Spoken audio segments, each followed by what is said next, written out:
Hello बच्चों, देखिए हमारा नेक्स्ट टॉपिक जो है that is temperature dependence of rate of reaction की मतलब रेट ऑफ रिएक्शन टेम्परेचर के साथ कैसे डिपेंड करता है। ऑलरेडी हम लोग पढ़ चुके हैं कि rate of reaction means rate का मतलब कि रिएक्टेंट का प्रोडक्ट में कन्वर्ट होने की स्पीड है ना। तो टेम्परेचर के साथ साथ वो क्या करेगी, ऑब्वियसली बढ़ेगी। रीजन क्योंकि मैंने आपको बताया था कि इसको हम कैसे एक्सप्लेन कर सकते हैं, कोलिजन थ्योरी से, है ना। कोलिजन का मतलब कि रिएक्टेंट मॉलिक्यूल्स क्या करते हैं, प्रोडक्ट में कन्वर्ट होने के लिए एक सफिशिएंट अमाउंट ऑफ एनर्जी से क्या करते हैं, कोलाइड करते हैं, ठीक है। और एक पर्टिकुलर डायरेक्शन में, ओरिएंटेशन में, वो पेन और कैप का एग्जाम्पल दिमाग में आ गया होगा फिर से आपको, ठीक है। तो क्या कहता है कि most of the reactions are accelerated by increase in temperature. Why? Because collisions जो है रिएक्टेंट मॉलिक्यूल्स के बीच में वो इंक्रीज हो जाते हैं, है ना। अब प्रॉपर एग्जाम्पल दिया हुआ है एक इसमें कि in a mixture of potassium पर मैंगनेट, पोटेशियम पर मैंगनेट क्या होता है, KMnO4, okay, and oxalic acid. Oxalic acid मतलब इस तरह से पोटेशियम पर मैंगनेट मीन्स KMnO4 और ऑक्सैलिक एसिड मीन्स COOH, है ना। और इसको हम क्या लिख सकते हैं, C2H2O4। समझ में आ गया, C2H2O4 इस तरह से, ठीक है। अगर हम इन दोनों को मिक्स करें तो आपको पता ही है कि KMnO4 का कलर कैसा होता है, वॉयलेट कलर होता है ना। लैब में एक्सपेरिमेंट भी करा है, ब्यूरेट में हम लोग फिल करते हैं, है ना, KMnO4 को। लेकिन जैसे ही हम इसके अंदर ऑक्सैलिक एसिड डालते हैं, ठीक है, तो ये कैसा हो जाता है बच्चे, KMnO4 जो है डीकलराइज, है ना, डीकलराइज हो जाता है। समझ में आई बात, ठीक है। वाई? बिकॉज ये इसमें क्या होता है, इन दोनों के बीच में रिएक्शन हो जाती है, ठीक है।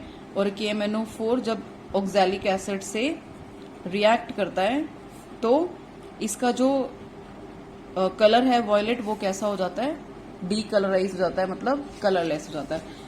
अब क्या कह रहा है कि अब नॉर्मली हम लोग क्या करते हैं, एक पर्टिकुलर टेम्परेचर पे इस कन्वर्ट होने का, इसका रिएक्टेंट का प्रोडक्ट में कन्वर्ट होने का मतलब KMnO4 का डीकलराइज होने का हम लोग क्या टाइम नोट कर लेते हैं, ठीक है। फिर हम उस टेम्परेचर से क्या करते हैं, टेम्परेचर को इंक्रीज कर देते हैं। सपोज पहले टेम्परेचर T1 था, उसके ऊपर हमने टाइम नोट किया, है ना, और फिर टेम्परेचर को इंक्रीज कर दिया तो T2 पे फिर हमने टाइम नोट किया। समझ रहे हैं? तो हमें क्या मिला कि जल्दी डीकलराइज हो रहा है KMnO4 टेम्परेचर को इंक्रीज करने से, है ना। तो क्या है कि in a mixture of potassium permanganate and oxalic acid KMnO4 gets decolourised faster at a higher temperature than that at a lower temperature. समझ में आई? तो ये तो एक सिंपल क्वालिटेटिव एनालिसिस था। क्वालिटेटिव मतलब कि क्वालिटी मतलब हमने नॉर्मली चेक कर लिया कि पोटेशियम पर मैंगनेट के अंदर ऑक्सैलिक एसिड डाला एक पर्टिकुलर टेम्परेचर पे, ठीक है, डीकलराइज होने का हमने टाइम नोट कर लिया। फिर हमने इसी रिएक्शन में हमने क्या किया, टेम्परेचर को इंक्रीज करके देखा और फिर टाइम नोट किया, तो वो क्या हुआ कि टाइम कम में डीकलराइज हो रहा है KMnO4, ठीक है। लेकिन एक्चुअल में जो क्वांटिटेटिव रिलेशन था, ठीक है, वो हमने किससे देखा, बेसिकली अर्हेनियस वाज अ साइंटिस्ट और उसने क्या दिया, एक इक्वेशन दी जिसको हमने क्या बोला, अर्हेनियस इक्वेशन, जिसने क्या बताया, टेम्परेचर का इफेक्ट रेट ऑफ रिएक्शन के ऊपर मैथमेटिकली, ठीक है। तो इसमें क्या है कि रेट को हम और किससे बता सकते हैं, रेट कांस्टेंट से भी बता सकते हैं, बिकॉज दोनों एक दूसरे के क्या होते हैं, डायरेक्टली प्रोपोर्शनल, है ना, मतलब बराबर होते हैं कि K अगर इंक्रीज करेगा तो रेट भी क्या करेगा, रेट ऑफ रिएक्शन भी क्या करेगा, इंक्रीज करेगा। ये हम पहले डिस्कस कर चुके हैं, ठीक है। तो अब वो रिएक्शन जो थी वो क्या थी, अर्हेनियस ने जो बोला था K is equals to A into E raise to power minus EA by RT, ये उसने मैथमेटिकल एक क्वांटिटेटिव एक्सप्रेशन दिया किस किस के बीच में, रेट कांस्टेंट के बीच में और टेम्परेचर के बीच में, है ना, टेम्परेचर और रेट कांस्टेंट के बीच में, जिससे हमें पता चला कि टेम्परेचर को अगर इंक्रीज करेंगे तो K इंक्रीज कर जाएगा और K इंक्रीज करेगा तो रेट ऑफ रिएक्शन भी इंक्रीज करेगा। ठीक है बच्चे, तो आप सिंपल यहाँ पर ये देखिए कि टेम्परेचर को इंक्रीज करने से रेट ऑफ रिएक्शन जो है हमारे पास वो क्या करता है, इंक्रीज करता है, ठीक है। और ये हम हमें कैसे पता चला? अर्हेनियस साइंटिस्ट था, उसने एक इक्वेशन दी जिसको हमने क्या बोला? Arrhenius equation. And what was the equation? K is equals to A into e raise to power minus E A by R T, जहां पर A जो है that is what? Arrhenius factor और pre exponential factor, pre exponential factor, ठीक है। और E पता है आपको, activation energy R is your what? Gas constant 8.314 joule per kelvin per mole, और टेम्परेचर जो है that should be in your kelvin. आ गई बात समझ में? तो ये सब दिया हुआ है कि K जो है that is rate constant, A is Arrhenius factor और pre exponential factor, E A activation energy, R gas constant, value is given, and T is temperature, ठीक है। अब ये K क्यों लिया है इसने, और K रेट के साथ कैसे मतलब K इंक्रीज करने से रेट कैसे इंक्रीज करता है? हमें पता है कि एक तो हम रेट को कैसे लिखते हैं? dx बाय dt, और कैसे लिखते हैं? K into concentration of reactant raise to power n, n is what? Order of reaction. तो बेटा जब K इंक्रीज करेगा तो रेट ऑफ रिएक्शन भी हमारा क्या करेगा? इंक्रीज करेगा, ठीक है। तो नो डाउट एक्सप्रेशन जो था, अर्हेनियस इक्वेशन जो थी, that was the expression formula between rate constant and temperature, लेकिन अल्टीमेटली K जो है वो रेट ऑफ रिएक्शन के साथ भी कनेक्टेड है कि K इंक्रीज करेगा तो रेट ऑफ रिएक्शन भी इंक्रीज करेगा, ठीक है। उसके बाद नेक्स्ट जो है that is activation energy of a reaction. ये छोटी छोटी सी टर्म्स हैं जो कि हमसे एग्जाम में पूछी जा सकती है, ओके, कि एक्टिवेशन एनर्जी क्या होती है, थ्रेशोल्ड एनर्जी क्या होती है, एनर्जी ऑफ रिएक्टेंट क्या होती है, या किसी भी तरह से कोई भी बात पूछी जा सकती है, तो आपको पता होना चाहिए, ठीक है ना।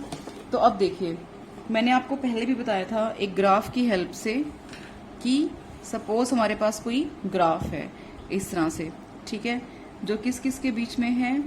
Energy and progress of reaction, ठीक है, या रिएक्शन प्रोफाइल, इसको हम रिएक्शन प्रोफाइल भी बोल देते हैं, है ना।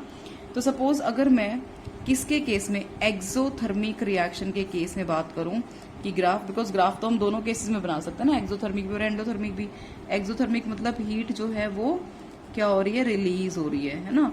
तो डेल्टा H यहाँ पर क्या होगा बेटा? नेगेटिव। डेल्टा H का मतलब क्या होता है? Energy of product minus energy of reactant, है ना। वो नेगेटिव कब होगी? जब रिएक्टेंट की एनर्जी ज्यादा होगी, है ना। तो यहाँ पर ये हमें क्या दिखाना है इस ग्राफ में कि रिएक्टेंट की एनर्जी जो है वो ज्यादा है, ओके। अब इस तरह से हमारे पास सपोज ग्राफ है, ठीक है, ध्यान से समझेंगे इसको। तो ये सपोज हमारा क्या है बेटा? रिएक्टेंट, और ये हमारा क्या है? प्रोडक्ट। तो ये एनर्जी किसकी हुई? रिएक्टेंट की, और ये एनर्जी किसकी हुई? प्रोडक्ट की। अब यहाँ पर क्या? एनर्जी रिएक्टेंट की ज्यादा है, तभी तो रिएक्शन एक्सोथर्मिक है ना।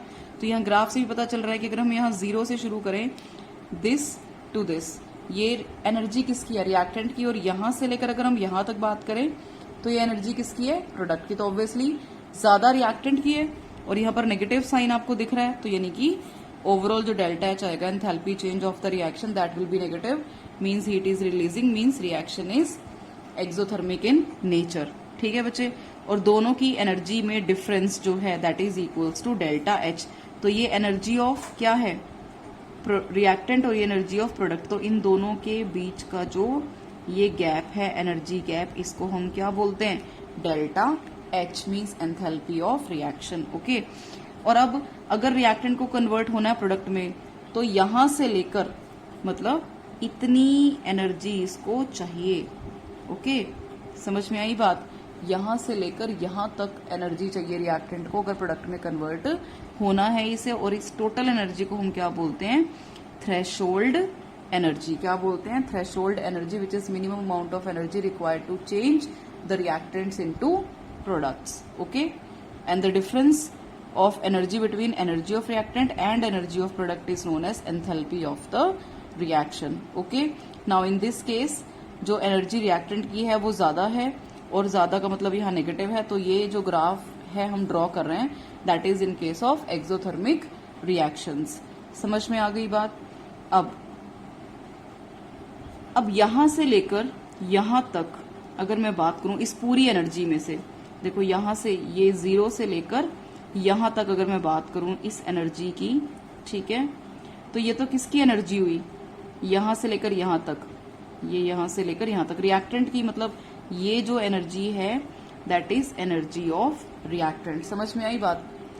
अब इतनी एनर्जी तो रिएक्टेंट्स खुद के पास खुद ही है, लेकिन उनको और कितनी एनर्जी चाहिए रिएक्टेंट मॉलिक्यूल्स को प्रोडक्ट में कन्वर्ट होने के लिए, यहां से लेकर यहां तक की एनर्जी और चाहिए उन्हें, है ना, minimum extra amount of energy, जिसको हम क्या बोलते हैं बेटा, एक्टिवेशन एनर्जी, जिसको हम क्या बोलते हैं, activation energy. Are you getting this idea.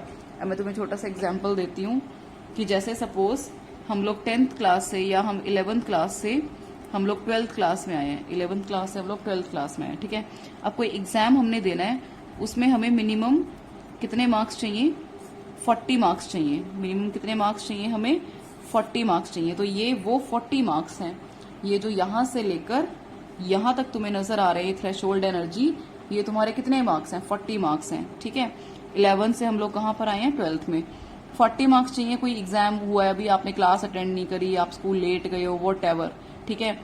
तो बच्चा पहले फर्स्ट क्लास से लेकर, नर्सरी क्लास से लेकर 11 तक कुछ तो सीखता है ना वो, है ना। तो 20 मार्क्स तो वो अपने बेसिस पे भी ले आएगा, जो भी प्रीवियस नॉलेज है। तो वो प्रीवियस नॉलेज कौन सी है, रिएक्टेंट की energy. Are you getting this idea. मतलब वो अपने बेस पे, यानी जो रिएक्टेंट है, मतलब वो बच्चा है, बच्चा कौन है, रिएक्टेंट, मतलब इतनी तो वो खुद ही ले आएगा ना, वो मार्क्स पढ़ के या जो भी है, मतलब अपने बेसिस पे। तो रिएक्टेंट के पास इतनी एनर्जी तो खुद ही होती है। तो बाकी कितनी एनर्जी चाहिए रिएक्टेंट मॉलिक्यूल्स को एक्स्ट्रा, ये वाली एनर्जी चाहिए, इसको हमने क्या बोल दिया, थ्रेशोल्ड एनर्जी। तो बाकी बच्चे को जो 20 नंबर और चाहिए वो टीचर की हेल्प से मिलेंगे या किसी गाइड की हेल्प से मिलेंगे। तो वो बच्चे के लिए जो और एक्स्ट्रा मार्क्स हैं वो किसके बराबर हुए, 20 नंबर फर्दर एक्टिवेशन एनर्जी के बराबर हुए। समझ में आई बात। यानी यहां से लेकर यहां तक टोटल जो थ्रेशोल्ड एनर्जी थी वो 40 नंबर थे। यहां से लेकर यहां तक खुद की जो नॉलेज पहले उसने गेन की है नर्सरी टू 11, कुछ कुछ टॉपिक्स उसको पता थे, आइडिया था, ठीक है। तो यहां तक कि वो 20 नंबर खुद ले सकता था, लेकिन ये वाले 20 नंबर उसको किसी की गाइडेंस से ही आने थे। तो this is extra amount of energy जो हमें रिएक्टेंट्स को देनी पड़ती है ताकि वो रिएक्टेंट से प्रोडक्ट में कन्वर्ट हो सके, मतलब वो क्या हो सके, बच्चा पास हो सके, 40 मार्क्स ले आ सके। समझ में आ रही है बात कि नहीं, ठीक है ना। तो देखिए फिर मैं समझा दे। तो इसका मतलब क्या हुआ अब यहाँ पे कि यहां से लेकर यहां तक ये जो टोटल थ्रेशोल्ड एनर्जी है ना, अब वो दो एनर्जीज के सम के बराबर होगी। एक तो एनर्जी ऑफ रिएक्टेंट, देख पा रहे हैं आप लोग इसमें, एनर्जी ऑफ रिएक्टेंट, है ना, प्लस ये जो एक्टिवेशन एनर्जी है इसके बराबर, एक्टिवेशन एनर्जी। समझ में आ गई बात, ठीक है ना। तो threshold energy is equal to energy of reactant plus activation energy. तो थ्रेशोल्ड एनर्जी को क्या कहेंगे हम, मिनिमम अमाउंट ऑफ एनर्जी। अब वर्ड्स पे खास तौर से ध्यान देना, बिकॉज थ्रेशोल्ड एनर्जी और एक्टिवेशन एनर्जी में सिर्फ एक वर्ड का डिफरेंस आपको मिलेगा, है ना। तो थ्रेशोल्ड एनर्जी क्या हुई, it is the minimum amount of energy which is required by the reactants to get converted into products, ठीक है ना। और activation energy minimum extra amount of, है ना।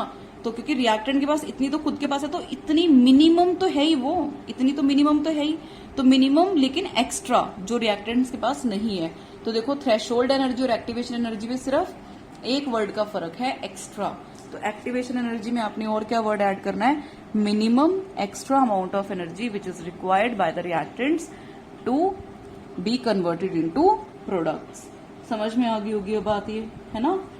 तो देखिए इसमें आगे लिखा हुआ है कि the minimum energy which the colliding molecules means reactants should have to convert the reactant into product. समझ में आ गई बात। तो ये यहां पर लिखा भी हुआ है कि threshold energy is equals to activation energy plus energy of reactant, ठीक है।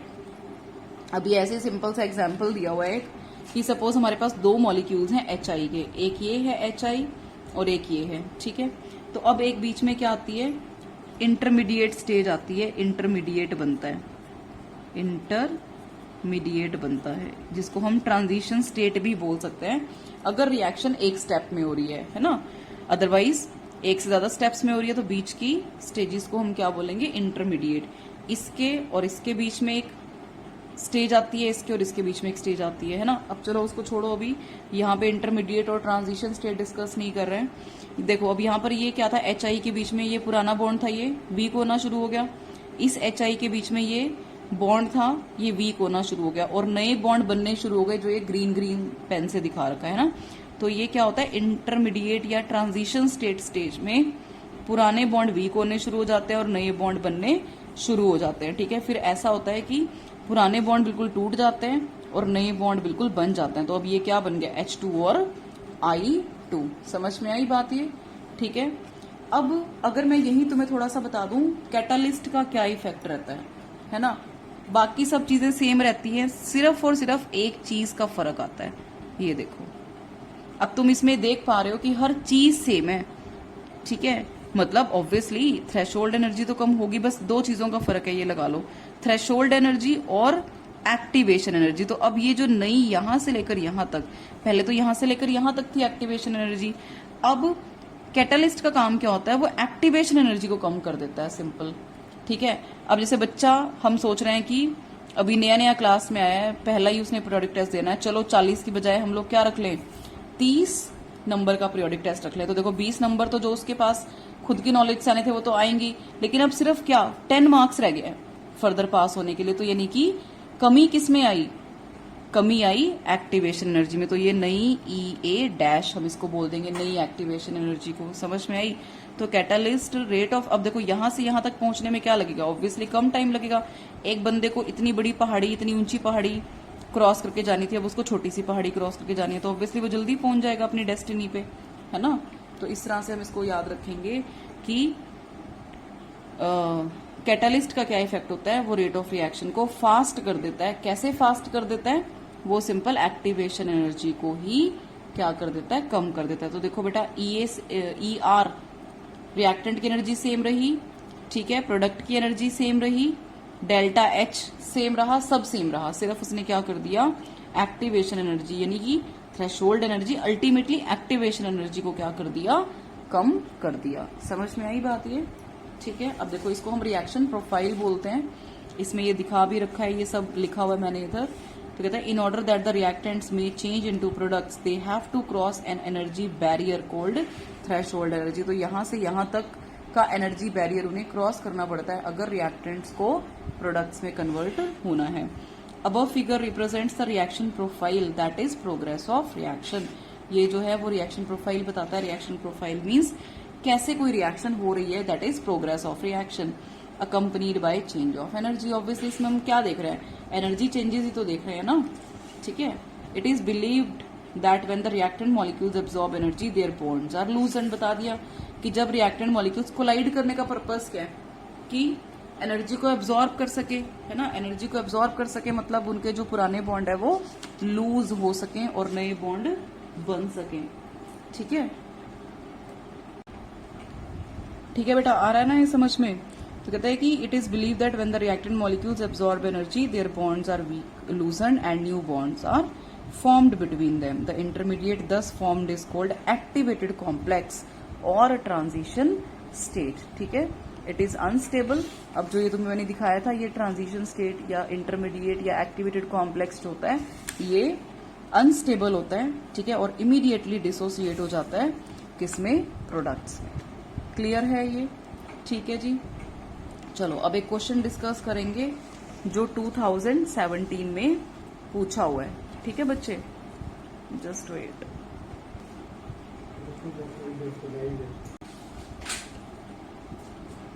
हाँ जी, देखो नेक्स्ट जो है क्वेश्चन, ये 2017 में आया था CBSE में, कि what is the effect of catalyst on Gibbs energy change, that is delta G of the reaction, activation energy and equilibrium constant. Okay, activation energy के ऊपर तो अभी हमने देखा कैटालिस्ट क्या कर देता है, एक्टिवेशन एनर्जी को कम कर देता है। ठीक है, इक्विलिब्रियम कांस्टेंट जो है, इक्विलिब्रियम कांस्टेंट जो है वो भी क्या अनऑल्टर्ड रहता है, मतलब कैटलिस्ट इक्विलिब्रियम कांस्टेंट को भी क्या नहीं करता, चेंज नहीं करता, ठीक है। वाई इक्विलिब्रियम का मतलब क्या है कि rate of forward reaction is equals to rate of backward reaction, ठीक है। तो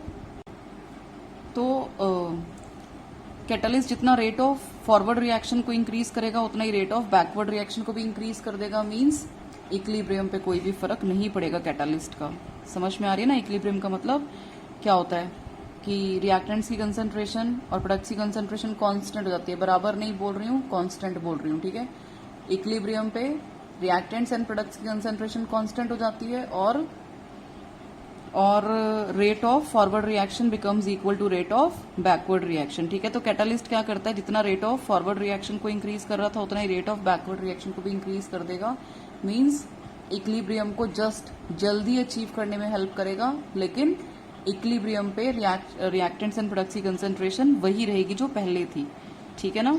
तो क्या बोलेंगे हम कि a catalyst does not change the equilibrium constant of a reaction but it helps in attaining the equilibrium faster, that is it catalyzes the forward as well as the backward reaction to the same extent so that equilibrium state remains same but is reached earlier, okay।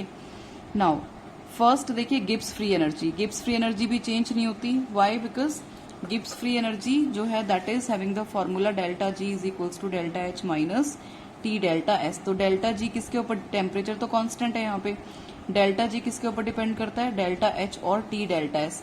T delta S हमने पढ़ा है 11th में, entropy change को बोलते हैं, है ना। Entropy change मतलब रैंडमनेस।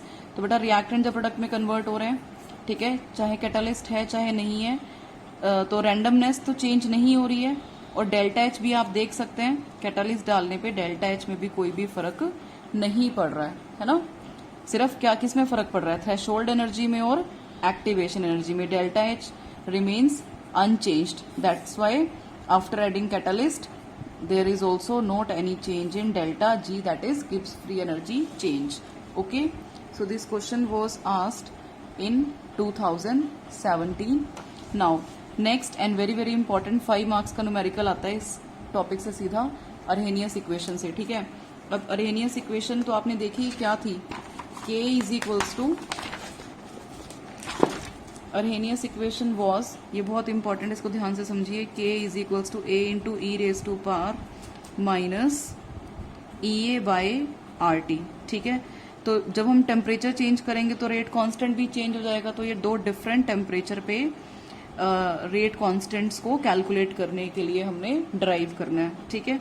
तो अब क्या करेंगे, दोनों तरफ हम पहले तो एक फॉर्मूला देखिए, log natural A into log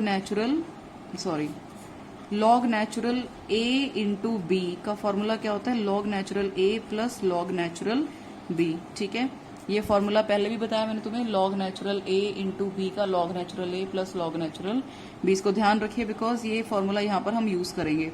अब क्या बोलेंगे इसमें कि taking log natural on both sides, ठीक है। इस इक्वेशन में हम लोग क्या करेंगे, दोनों तरफ लॉग नेचुरल लेंगे। अब इसको आपने एक कंसिडर करना है और आपने इसको पूरे को एक कंसिडर करना है, ठीक है। तो log natural K is equals to log natural A into E raise to power minus EA by RT। अब देखो ये लॉग नेचुरल A इंटू और ये पूरा B बन गया, है ना। तो फॉर्मूला अप्लाई कर सकते हैं, log natural A plus log natural B। तो फॉर्मूला अप्लाई करें यहाँ पे, log natural K is equals to log natural A plus log natural B क्या है पूरा यहाँ पे, e raise to power minus EA by RT। अब एक फॉर्मूला और तुम्हें पता है, log natural A raise to power B किसके बराबर होता है, B लॉग नेचुरल A। तो दूसरा फॉर्मूला हम अप्लाई करेंगे यहाँ पर, ठीक है, बिकॉज ये क्या है, log natural A raise to power B, तो पूरा का पूरा जो B है वो आगे आ जाएगा और log natural E as it is रहेगा। तो log natural K is equals to log natural A minus, अब ये पूरा क्या है यहाँ पे, ये जो पावर में है B, तो इसको आगे ले आएंगे, तो minus EA by RT log natural E, यानी कि लॉग नेचुरल A जो है वो यहाँ पर लॉग नेचुरल E है, ठीक है ना। और लॉग नेचुरल E याद रखना 1 के बराबर होता है। तो log natural K is equals to log natural A minus EA by RT, ठीक है। अब अगर टेम्परेचर T1 है तो टेम्परेचर अगर T1 है तो K किसके बराबर लेंगे, K के बराबर लेंगे, ठीक है। तो अब यहाँ पर हम क्या वैल्यू पुट करेंगे, log natural K1 is equals to log natural A minus EA by R T1, ठीक है बच्चे। तो ये तुम्हारी इक्वेशन क्या बन गई, 1 बन गई, ठीक है। अब लॉग नेचुरल K2 ये कब होगा, ए तो कांस्टेंट है, अरहेनियस फैक्टर ये तो एज इट इज रहेगा, माइनस एक्टिवेशन एनर्जी भी कांस्टेंट है, आर भी कांस्टेंट है तुम्हें पता है, तो T2 है ना। तो यहाँ दो वैल्यूज चेंज हुई, देखिए टेम्परेचर की और K1 K2 की। अब क्या करेंगे, 1 माइनस 2 कर लो चाहे 2 माइनस 1 कर लो, तो हम 2 माइनस 1 ऑपरेशन लगा देते हैं यहाँ पे, ठीक है। तो दिस माइनस दिस यानी log natural K2 minus log natural K1 is equals to, ये दोनों कैंसिल हो जाएंगे बेटा, बिकॉज दिस माइनस दिस, तो ये कैंसिल।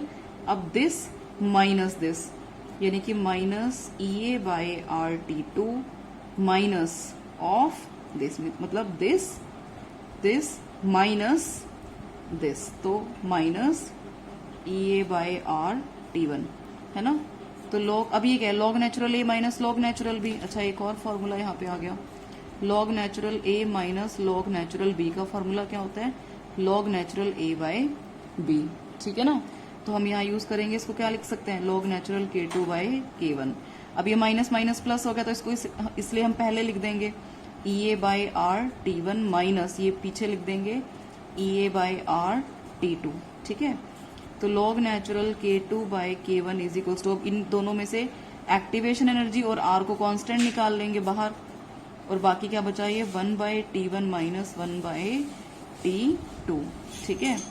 तो log natural K2 by K1 is equals to EA by R, यहाँ पर इनको मल्टीप्लाई करेंगे T1 T2 माइनस T1, ठीक है। अब लॉग नेचुरल को अगर हमें log base to the power 10 में कन्वर्ट करना हो तो हम 2.303 से मल्टीप्लाई करते हैं, तो 2.303 लॉग, अब ये क्या है, लॉग नेचुरल को हमने log base to the power 10 में कन्वर्ट कर दिया, तो 3.30 से मल्टीप्लाई भी कर दिया।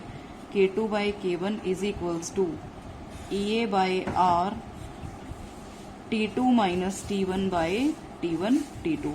अब इस 2.303 को हम इधर नीचे ले आएंगे, तो ultimately we are left with log K2 by K1 is equals to EA by 2.303 R, ठीक है, T2 minus T1 by T1 T2। तो अल्टीमेटली ये हमारे पास फॉर्मूला है जिसमें कुछ नहीं करना, हमें एक तो यूनिट का ध्यान रखना है और सीधी सीधी वैल्यूज पुट करनी है। और ये क्वेश्चन क्योंकि कैलकुलेशन इसमें थोड़ी लंबी होती है और ऊपर से यूनिट, देखो दो बातें हैं न्यूमेरिकल में, पहली तो यूनिट्स और दूसरी कैलकुलेशन, ठीक है। Otherwise numerical is very easy, इसकी डेरिवेशन तो बहुत ही इजी आप देख सकते हैं, ठीक है। लॉग के तीनों फॉर्मूले यहाँ पर यूज हो रहे हैं, ठीक है ना। तो log K2 by K1 is equals to EA by 2.303 R T2 minus T1 by T1 T2। अब बस ये बात ध्यान रखेंगे यूनिट्स में कि यहाँ R की जो यूनिट्स होती है ना वो क्या होती है, जूल में। R की जो यूनिट्स होती हैं वो जूल पर केल्विन पर मोल में होती है ना। लेकिन कई बार एक्टिवेशन एनर्जी हमें किस में दे देता है, किलो जूल में दे देता है ना। तो बस इस ऊपर एक्टिवेशन एनर्जी की यूनिट और आर की यूनिट को हमने बराबर करना होता है, दैट्स इट, ठीक है ना। अब आगे देखो, इसमें यहाँ डेरिवेशन भी की हुई है, इसमें देखिए डेरिवेशन भी पूरी की हुई है। अच्छा, एक ग्राफ भी इसमें प्लॉट किया हुआ है, ग्राफ है ln k वर्सेस 1/t। तो माइनस EA बाई आर क्या आ गया, स्लोप आ गया, नेगेटिव है तो इस तरह से डिक्रीजिंग ग्राफ आएगा। और ln a जो है तुम्हारा दैट इज योर इंटरसेप्ट, है ना, स्ट्रेट लाइन को फॉलो करता है ना, y is equals to mx plus c। समझ में आ रही है ना, एक बार देख लो, मैं बता देती हूँ तुम्हें। यहाँ पे ये ग्राफ जो बना रखा है, बाकी तो पूरी डेरिवेशन है सारी। अब ये है ln k is equals to ln a minus EA by R T. तो हमें ग्राफ प्लॉट करना है ln k वर्सेस 1/t में, है ना। तो हम इसको क्या करेंगे, हम इस इक्वेशन को रीअरेंज करेंगे स्ट्रेट लाइन की फॉर्म में। ln k is equals to minus EA by R into 1/t अलग से लिख दिया, प्लस ln a। तो अगर मुझे ग्राफ इसके और इसके वर्सेस प्लॉट करना है तो y is equals to m x plus c, तो ये पूरा सी हो गया, ये एक्स हो गया, है ना। तो स्लोप एम क्या आ गया मेरे पास, minus E A by R, negative है तो इस तरह से। तो स्लोप मेरे को मिल गया यहाँ पे minus E A by R, और इंटरसेप्ट ये मेरा यहाँ से लेकर यहाँ तक ये एल एन ए। तो intercept is equals to log natural A. समझ में आ गई बात। तो इस तरह से ये हमें करना था। ये देखो पूरी डेरिवेशन बता दी यहाँ पे, और इसके बेस्ड एक नीचे न्यूमेरिकल दिया है। अब आप इसको न्यूमेरिकल को सोल्यूशन नहीं देखेंगे, आप अपने आप करेंगे, ठीक है। डेरिवेशन बता दिया और यूनिट बता दी, ध्यान रखना है तुमने, समझ में आई। फिर भी अगर देखना चाह रहे हो थोड़ा सोल्यूशन एक बार देख सकते हो। पूरी इसमें लॉग वगैरह सब वैल्यूज प्रॉपर लिखी हुई हैं, एक एक स्टेप मैंने इसमें लिखा हुआ है, कोई शॉर्टकट नहीं मारा हुआ, हर स्टेप खुद मैंने कैलकुलेट करके लिखा है, ठीक है, प्रॉपर हर तरीके से। फिर भी कहीं नहीं समझ में आ रहा है तो आप पूछ सकते हैं, ठीक है। लॉग कैसे देखना है, एंटी लॉग कैसे देखना है, ये सब इसमें। अच्छा ये बता देती हूँ तुम्हें एंटी लॉग कैसे देखना है। अब जैसे ये पूरा लॉग K2 की वैल्यू आ गई, सपोज इसमें ना एक्चुअली न्यूमेरिकल में K2 की वैल्यू पूछी हुई है, ठीक है। तो लॉग K2 की वैल्यू आएगी हमारे पास। अब याद रखना नेगेटिव अगर हमारे पास क्या होता है, अच्छा पहले ये देखो log K2 is equals to ये वैल्यू आ गई। अब K2 की वैल्यू भी निकालने के लिए लॉग को इधर लेकर जाएंगे तो क्या बन जाएगा, एंटी लॉग ऑफ दिस। अब याद रखना कभी भी एंटी लॉग नेगेटिव का नहीं होता। आप अगर एंटी लॉग अपनी बुक में जहां पीछे दिया होता है अगर उसको निकाल कर देखो तो नेगेटिव का एंटी लॉग कभी नहीं लेते। तो डेसिमल से पहले देखो क्या चीज है, ये -2 है, -2 है ना। तो इससे एक बड़ी टर्म हम लोग ले लेते हैं। 2 से बड़ा क्या होता है 3, है ना। तो पॉइंट से पहले देखो, अगर यहाँ 10 है 20 है, पॉइंट से पहले देखना है। लेकिन 20 है तो हम 21 करेंगे, प्लस 21 माइनस 21। अगर 2 है पॉइंट से पहले डिजिट देखनी है जो भी है, 2 है ना पॉइंट से पहले, तो +3 -3 करेंगे। अब क्यों करेंगे, बिकॉज 3 में से इसको माइनस करेंगे जब, तो ये देखो ऑटोमेटिकली क्या आ गया, पॉजिटिव आ गया ना, पॉजिटिव इंटीजर आ गया कोई भी हमारे पास, है ना। और जो यहाँ नेगेटिव वाली टर्म होती है ना, -3 -4 वॉट एवर, वो 10 की पावर में हम रेज कर देते हैं। बहुत ईजी है एंटी लॉग देखना, हम देख सकते हैं इसमें। अब बुक में अगर आप खोल के देखो ना एंटी लॉग, तो वहां पे 0.79 का 4 पे देखना है, बस डेसिमल के बाद जो 2 डिजिट है उसका तीसरी पे जो भी आएगा। अब देखो इसका अगर मैंने देखा 0.79 का 4 पे तो आया 6223, और एक डिजिट के बाद मैंने सिंपल डेसिमल लगा देना है बस, ठीक है। ये लॉग देखने की होती है तुम्हारी कि कैसे लॉग देखते हैं, समझ में आ गई। नेक्स्ट जो है we will discuss Maxwell's distribution curve in our next lecture. Okay, इतना करके रखना अच्छे से।